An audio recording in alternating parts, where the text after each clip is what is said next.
Hey everyone, sorry I was gone for so long. I was going through it. And a little bit still am, definitely having a little bit of a harder time mentally lately. Not just because, it's the beginning of the year and you're trying to get into the swing of things and there's this big pressure to be super productive. And then there's a TikTok ban and you think it's not gonna happen and you don't think it's gonna affect you as much because you're in Canada. But it does, and you do lose access to the app for a bit, and it says we're working with President Trump to reinstate it.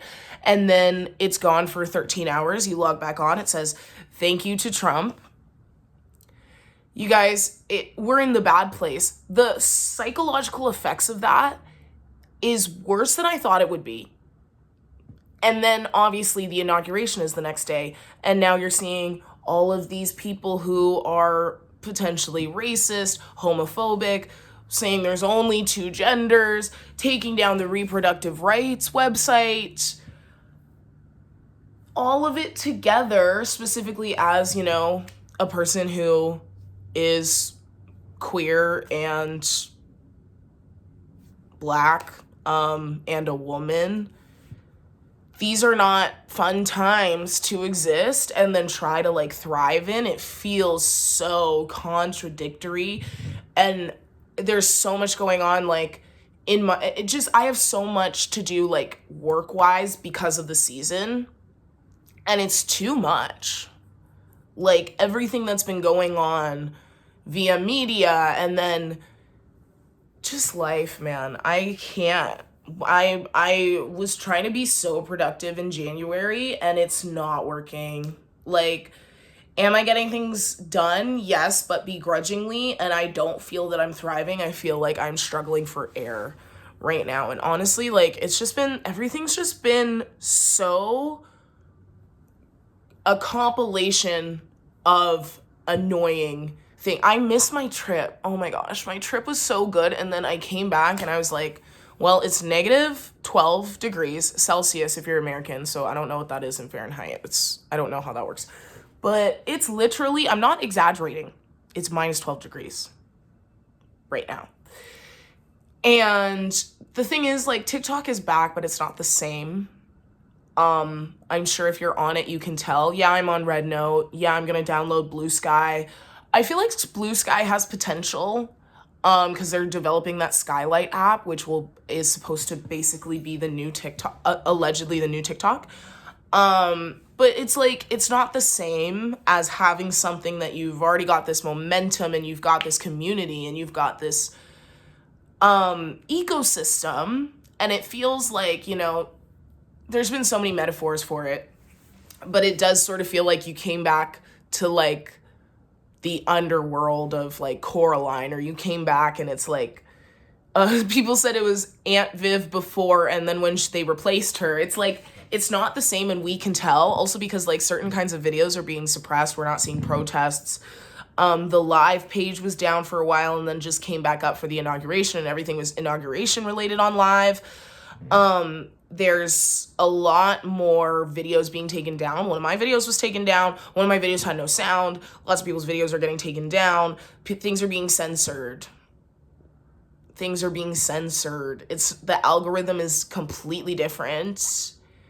Everybody's saying, I don't see the people I follow. I see random people now. Videos that are being pushed are the ones that are thanking the president, and it's just what has gone on? And then these things are all being rolled back with our reproductive rights, and then him saying from now on, Trump literally said, from now on we only recognize two genders, male and female. It's so depressing and devastating, and all of it at once. It was the attack on free speech, and then bring it back, but censor it and give it a U.S. propaganda twist. And then my mom said it was just an app, and that really upset me. That really upset me, to be honest, for 1,037 reasons.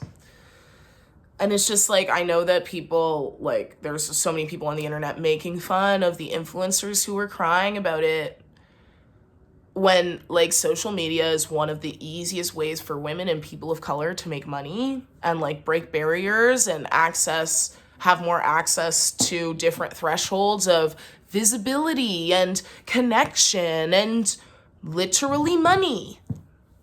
But yeah, it's just an app, you guys. It's just an app. I can't.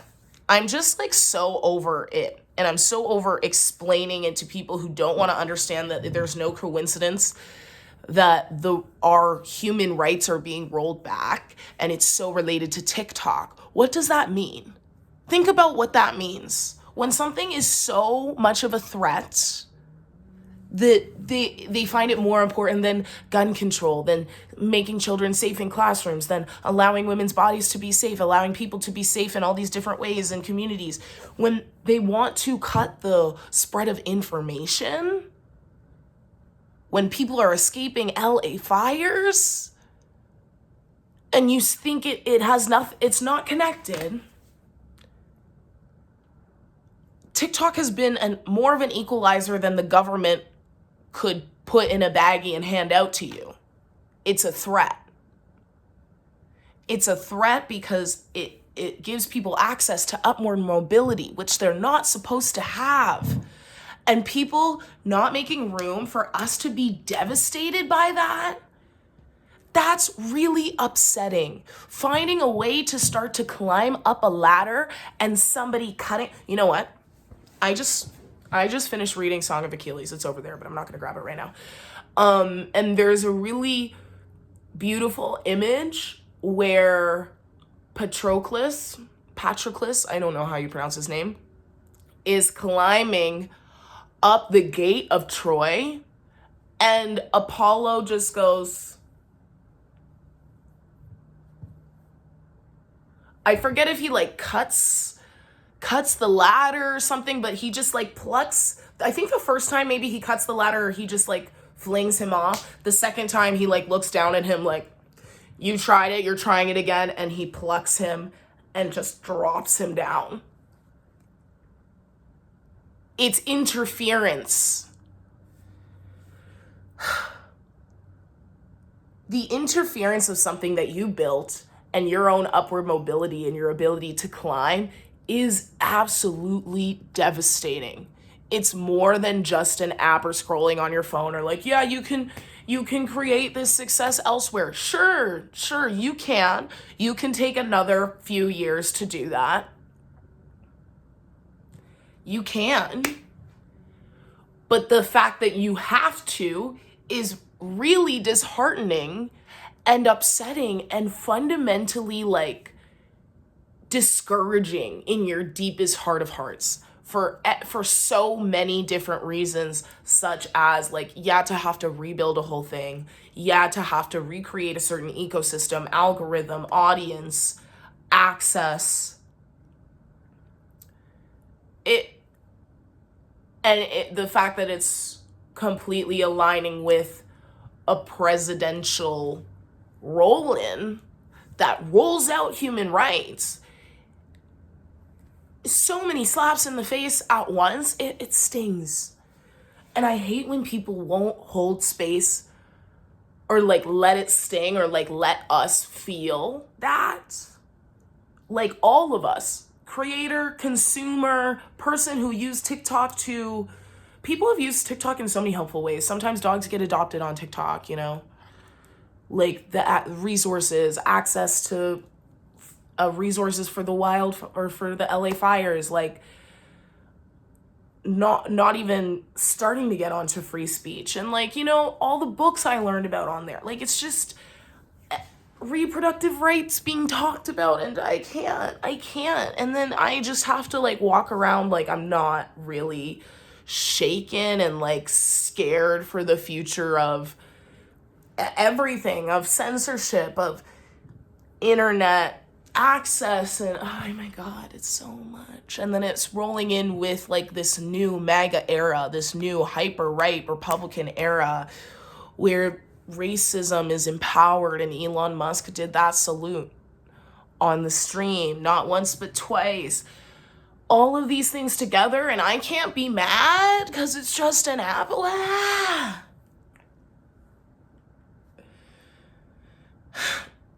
And if you can't see the way these things all go together, like by now. I don't think you ever will. I don't know how to make you realize that.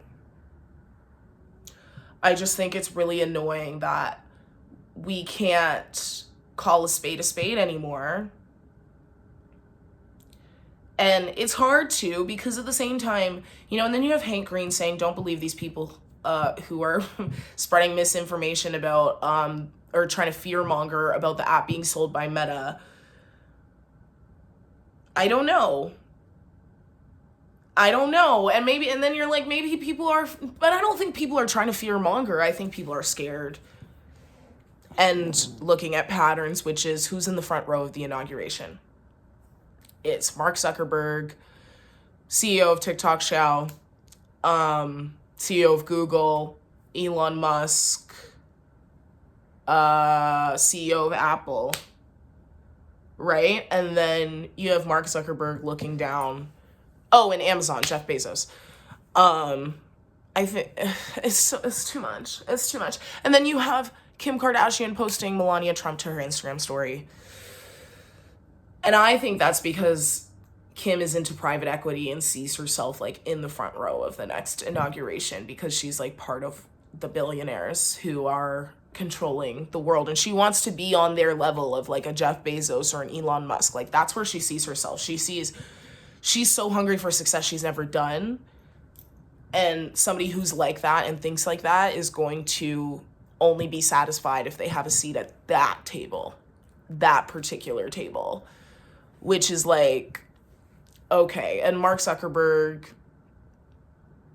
wearing his, you know, he always has his chains and his black shirt and like tough guy image. And I'm overwhelmed. It's overbearing and I am sad.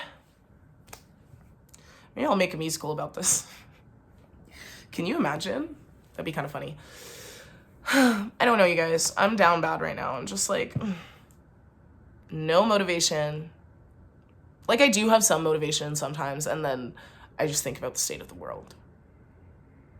I don't know. I just like, I could cry about it. I could cry about all of it for so long, but I can't. I don't have time. I have to go to work. So I'm uploading this video though, and I am trying to be more consistent with this because it's also an outlet for me and it like helps me process my thoughts. I've just been like so scared of like looking inward because I'm just gonna cry lately. So that's where I've been. That's where I'm at. Hope somebody can relate. I feel like my heartbeat is always like rising and I'm waiting for like doomsday, but I'm trying to be positive, right? Positivity 2025, eh? Okay, well, I hope you're having a good day, and I love you guys. Pray for us. Pray for you, pray for me, pray for us. Live, laugh, love. Okay? Bye.